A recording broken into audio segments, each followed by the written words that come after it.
Hola, ¿qué tal, queridos amigos? Yo soy Walter Hernández y esto es Toma Chocolate, paga lo que debes. Toma chocolate, paga lo que debes. Seguimos con nuestra sesión. Estamos hablando de esta serie de Prosperando en Todo y el día de hoy nos toca el ahorro. Sí, queridos acreedores, queridos deudores, hoy vamos a hablar de la importancia del ahorro y algunos consejos que vienen en la Biblia que nos hablan acerca de este importantísimo hábito que nosotros deberíamos de cultivar en nuestra vida para beneficio de nuestras finanzas personales y por supuesto también nuestras finanzas familiares. Bueno, vamos a empezar compartiendo con ustedes un texto bíblico muy conocido que está en las Sagradas Escrituras, en la Biblia, registrado en el libro de San Juan, en el capítulo 6, todo el capítulo 6, al inicio de este capítulo nos habla de aquella multiplicación majestuosa que hizo nuestro Señor Jesucristo cuando multiplicó panes y peces, ¿no? Y cuando hizo esta asombrosa multiplicación, hay un pequeño consejito que le da a sus discípulos. De entrada, veamos el contexto. Venía muchísima gente siguiendo a nuestro Señor Jesús porque Él estaba haciendo obras prodigiosas. Estaba sanando enfermos, estaba ayudando a toda la gente. Yo creo que Jesús tiene un carácter tan extraordinario, bueno, al final el Hijo de Dios, y todos se acercaban a Él con un sentimiento de admiración, de adoración, ¿no? De reverencia. Bueno, en este contexto había al menos 5,000 varones. Algunos estudiosos, teólogos, dicen que había 20,000 personas allí, porque la Biblia solo nos cuenta de 5,000 varones. Pero seguramente estaban allí algunas mujeres, sus esposas, muy probablemente, y muchos niños, de los cuales muchos seguían a Jesús, pues por su carisma, ¿no? Entonces había muchísima gente, quizás 20,000 personas. 20,000 personas seguían a Jesús. Y Jesús dijo, bueno, pues ahora hay que darles de comer, ¿no? Le dice a sus discípulos. Y el texto bíblico, en el libro de Juan, en el verso 5. Alzando pues Jesús los ojos y viendo que venía a él gran muchedumbre, dijo a Felipe, ¿dónde comprar unos panes para que coman estos? Decía esto para probarle porque él sabía lo que iba a hacer. Felipe contestó, 200 denarios de pan no bastarían para que cada uno reciba un pedacito. Después de esto, Jesucristo hace una multiplicación extraordinaria de 5 panes de cebada y 2 pescaditos que tenía un niño por ahí. Uno de sus discípulos le dijo, Andrés, el hermano de Simón Pedro, hay aquí un muchacho que tiene 5 panes de cebada y 2 pescados. ¿Pero qué es esto para tantos? Y bueno, Jesús los ordenó y empieza a hacer una multiplicación milagrosa de panes y peces. De 5 pececitos, de 5 panecitos y 2 pececitos, ¿sabe usted cuántas canastas sobraron? Aquí vamos a poner, no vamos a ponerlos. Sobraron 12. ¿Y sabe por qué fueron 12? Porque fueron 12 los discípulos que no creyeron. A cada quien le tocó su canastita. Fue lo que sobró. Pero lo que quiero realmente resaltar es lo que sucedió antes de que sobraran esas 12 canastas. Y es lo siguiente. En el verso 12 dice la Biblia, recoged los pedazos sobrantes para que no se pierda nada. A Dios no le gusta el desperdicio, ¿no? Es tan claro como eso. Nosotros debemos de guardar, debemos de ahorrar. Y ese es el principio de lo que vamos a hablar hoy como la lección 8 de Prosperando en Todo. Vamos a hablar del ahorro. En el mundo en el que nosotros vivimos, es bien complicado ahorrar. ¿Por qué, queridos acreedores y deudores? Pues simple y sencillamente porque vivimos al día, al margen, o ni siquiera al margen. Al margen suena bastante bien. Vivimos sobre nuestra capacidad de pago, estamos sobreendeudados. Eso hace que pues nosotros no podamos ahorrar, ¿no? Porque vemos el ahorro como algo último. Si sobra, nosotros entonces ahorramos. Cuando en realidad nuestra cultura financiera, nuestra inteligencia financiera, nuestros hábitos deberían de ser diferentes. Nosotros, desde la parte presupuestal, debemos destinar una fracción de nuestro ingreso al ahorro. Especialistas en economía familiar, en economía doméstica, establecen que un 10% del ingreso es un porcentaje aceptable, adecuado, para que nosotros podamos ahorrar de manera sistemática. Y aquí pues viene el primer consejo bíblico que nosotros vamos a poder aprender de las hormiguitas. Sí, escuchó usted bien, querido amigo. De las hormiguitas. Este texto lo habíamos leído en algún otro momento con antelación y nos vamos a ir al libro de Proverbios. Esos consejos que son pequeños. En Proverbios, capítulo 30, versículo 24, vamos a encontrar una referencia bíblica acerca de este pueblo nada grande, las hormiguitas, estos animalitos de la tierra que a pesar de su tamaño tan reducido, son tan ordenados, tan disciplinados y de los cuales incluso la Biblia los resalta. Dice así, Proverbios capítulo 30, versículo 24. 4 cosas son las más pequeñas de la tierra, y son con todo más sabias que los sabios. Las hormigas, dice mi Biblia, gente nada fuerte, mas saben hacer provisión en el verano, ¿no? Esta provisión en el verano, que no es otra cosa más que un ahorro sistemático. Lo hacen en el verano porque es en el momento en el que ellas pueden hacerlo. ¿Para cuándo? Pues para el invierno, cuando ellas ya no pueden salir a trabajar, ellas ya tienen un ahorro suficiente que les permite la subsistencia. Las hormigas, este pueblo nada fuerte, hacen una provisión. Y nosotros, que presumimos de sapiencia, no la hacemos, ¿no? Qué cosa tan más asombrosa y lastimera. Las razones por las cuales ahorrar. Al menos se me ocurren 2 que son verdades absolutas. Primero, usted, querido amigo acreedor y querido amigo deudor que nos ve. Una de ellas, quizás la principal, sea que usted tiene que ahorrar para imprevistos. Usted, ni yo ni usted tenemos nada seguro salvo 2 cosas. La muerte y los impuestos. Lo único seguro en la tierra es la muerte y los impuestos. Bueno, fuera de eso, no tenemos nada seguro. Y puede suceder un imprevisto. Y usted, querido amigo, tiene que tener un dinero, un ahorro suficiente para poder hacer frente a ese imprevisto. Y lamentablemente y con mucha frecuencia vemos gente que, por supuesto, no tiene nada de ahorro y que cuando viene un imprevisto en sus vidas, pues no tiene otra manera de resolverlo que pidiendo prestado a los demás. Eso es incorrecto. Para eso nosotros deberíamos de tener un ahorro sistemático que nos pudiera poner en un contexto en donde nosotros, a pesar de estar pasando una contingencia, puede ser un accidente de tránsito, puede ser una grave enfermedad, no sé, hay muchos supuestos de los cuales puede ser un despido en el trabajo, hay muchos supuestos por los cuales nosotros podemos enfrentar en nuestra vida y tendríamos que tener un recurso suficiente para hacer frente. La segunda razón es completamente financiera y tiene que ver con el siguiente tema que estudiaremos la próxima semana. Son las inversiones. Si usted no ahorra, no va a poder invertir. No. En realidad, ese aparente ahorro que usted va a tener de manera sistemática le va a poder permitir acrecentar su patrimonio a través de una inversión. Medios de ahorro y de inversión existen muchísimos en el mercado. Es importante que usted los conozca para que pueda, a través de uno de estos mecanismos, de estas herramientas que existen a través de tantas empresas que nos proveen servicios financieros, pues podamos tener un ahorro sistemático. Quiero compartir con ustedes un tercer texto bíblico. En esta ocasión tiene que ver con el para qué ahorramos. Y el para qué no es menor, ¿eh? Para Dios no es menor el para qué.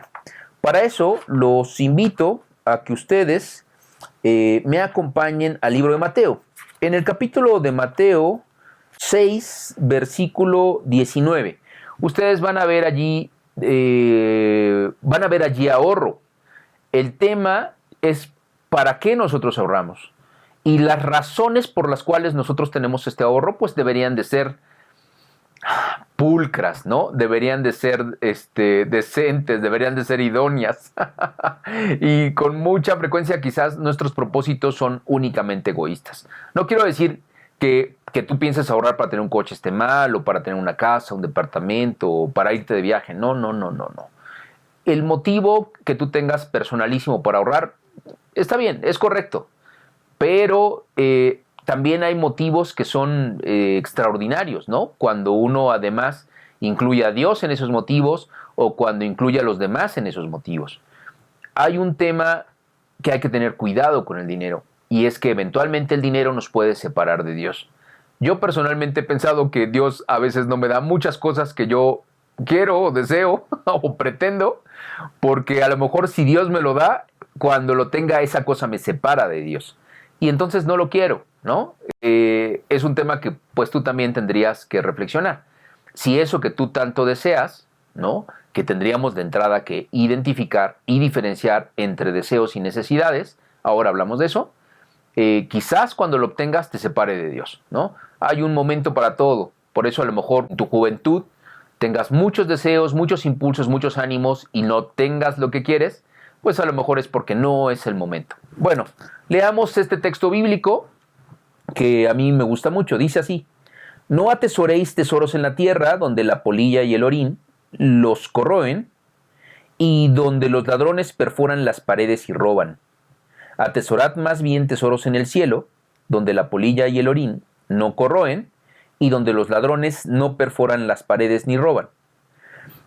Aquí hay muchos aprendizajes. Aquí podríamos hablar del diezmo, de las razones del ahorro, del tesoro, de la riqueza. Pero lo que quiero resaltar es el texto siguiente.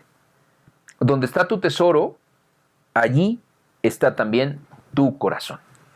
El problema del dinero es que a veces solo deseamos acrecentarlo, y eso sería terrible, ¿no? Tendría que haber una razón pura para este ahorro. Por supuesto que tu estabilidad económica es una buena razón, más cuando eres un pater familia, una madre de casa, y que tienes que preocuparte por la salud financiera de tu hogar, de tu casa, de tus hijos. Por supuesto que esa es una razón impresionantemente acertada para poder ahorrar dinero y generar prosperidad. Pero a veces el dinero es justo la razón que nos separa de Dios.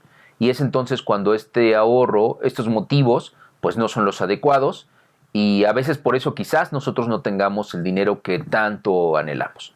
Bueno, había dicho, teníamos nosotros y tenemos que identificar entre una necesidad y algo que no lo es, ¿no? Cuando es un anhelo o una pretensión o un gusto.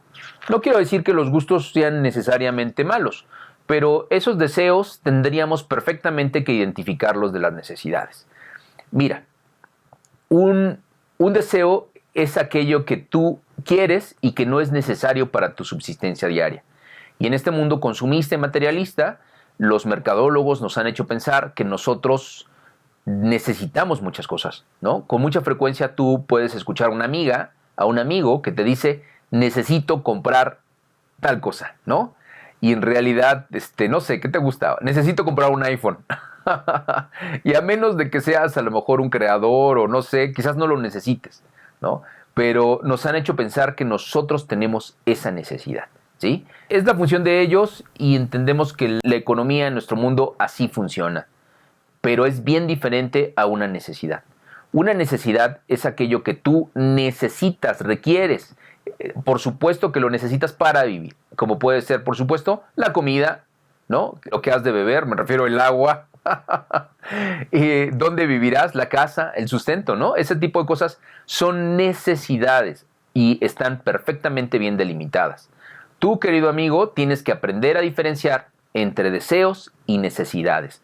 Hay deseos que eventualmente puedas tú darte algún cariñito de vez en cuando, pero no debería de ser la razón continua de tu toma de decisiones. Tendrías que aprender a diferenciar perfectamente entre deseos y necesidades. Bueno, dicho todo esto y retomando el ejemplo de las hormiguitas, ellas en realidad lo que hacen es que tienen un ahorro sistemático. Ellas no se les ocurre de pronto ir a trabajar un día sí y un día no y otro día mediodía. Ellas son sistemáticas y ellas trabajan todo el verano para descansar en el invierno donde no van a encontrar la comida. Ese consejo nosotros lo tendríamos que tener bastante claro. ¿Y sabes por qué? Porque aunque no lo quieras y aunque no lo creas, te estás volviendo viejo. Sí, mírate en el espejo y vas a ver que ni las fuerzas, ni las ganas, ni las caras, nada, ya nada es igual, no importa tu edad. Ocurre para todos. Y entonces va a haber un momento en el cual tú ya no tengas las fuerzas o quizás el ánimo, las ganas de trabajar. Y en ese momento espero que tampoco tengas la necesidad de hacerlo. Por eso es que la Biblia nos dice, mira a mis hormiguitas, que no tienen ni siquiera quien las dirija y ellos son trabajadores, ¿no? Y generan un ahorro sistemático. Tú, querido acreedor, querido deudor, tienes que ahorrar. Tienes que ahorrar. No va a haber otra manera. Por ejemplo, si tú debes, no va a haber otra manera que pagues tus deudas si no ahorras. Tienes que separar una gran parte de tus ingresos para el ahorro, sacrificando los deseos, ¿no? Por eso es que hicimos esta grande diferenciación. Sacrificas esos deseos que no son necesarios y entonces eventualmente vas a tener ahí una cantidad suficiente destinado para un ahorro sistemático. Quiero compartir también algo que es bien importante. ¿Desde cuándo debes de empezar a ahorrar? Pues bien fácil, desde que empiezas a tener ingresos. Otro tipo de sociedades como la japonesa, su gente ahorra desde que empieza a trabajar. A los 18, 17, 16 años, cuando tienen su primera experiencia laboral y tienen su primer ingreso, a partir de allí ellos tienen un ahorro perfectamente sistemático. En culturas como la nuestra, no. Eso no ocurre y eso es un error. Precisamente porque carecemos de esta cultura financiera, es que luego nos vemos envueltos en muchísimos problemas de los cuales no podemos salir. Tú tienes que ahorrar de forma sistemática. La recomendación es que al menos un 10% de tu ingreso sea destinado para el ahorro. Y las razones que comentamos en esta ocasión fueron al menos dos. Uno, tienes que tener un ahorro que llamamos un fondo para imprevistos. Y dos, tienes que tener un ahorro para que tú puedas invertir. Y la inversión te va a permitir acrecentar tu patrimonio. Quiero terminar esta sesión de Toma Chocolate, Paga lo que debes, leyendo a una autora cristiana que a mí me gusta mucho y que me ha servido toda mi vida. Estos libros de esta señora, de la señora Ellen de White, son extraordinarios. Y quiero tomar dos citas. Uno, los dos están tomados del libro El Hogar Cristiano de diferentes páginas. El primero dice así: si tienes hábitos de prodigalidad, elimínalos de vuestra existencia enseguida, ¿no? Si tienes estos malos hábitos, ¿no?, que no van a generar nada bueno, la recomendación de esta autora, que ha sido traducida a no sé cuántos idiomas, una cantidad impresionante, dice, bueno, si tú tienes estos hábitos, elimínalos enseguida de tu vida. No te sirven, no te abonan, no te ayudan, hay que eliminarlos. Y la segunda cita, que también viene en el libro El Hogar Cristiano, esta es una cita mucho más grande y la comparto con usted. Esta está en la página 396. Si usted hubiese economizado debidamente, podría disponer hoy de un capital para casos de emergencia y para ayudar a la causa de Dios.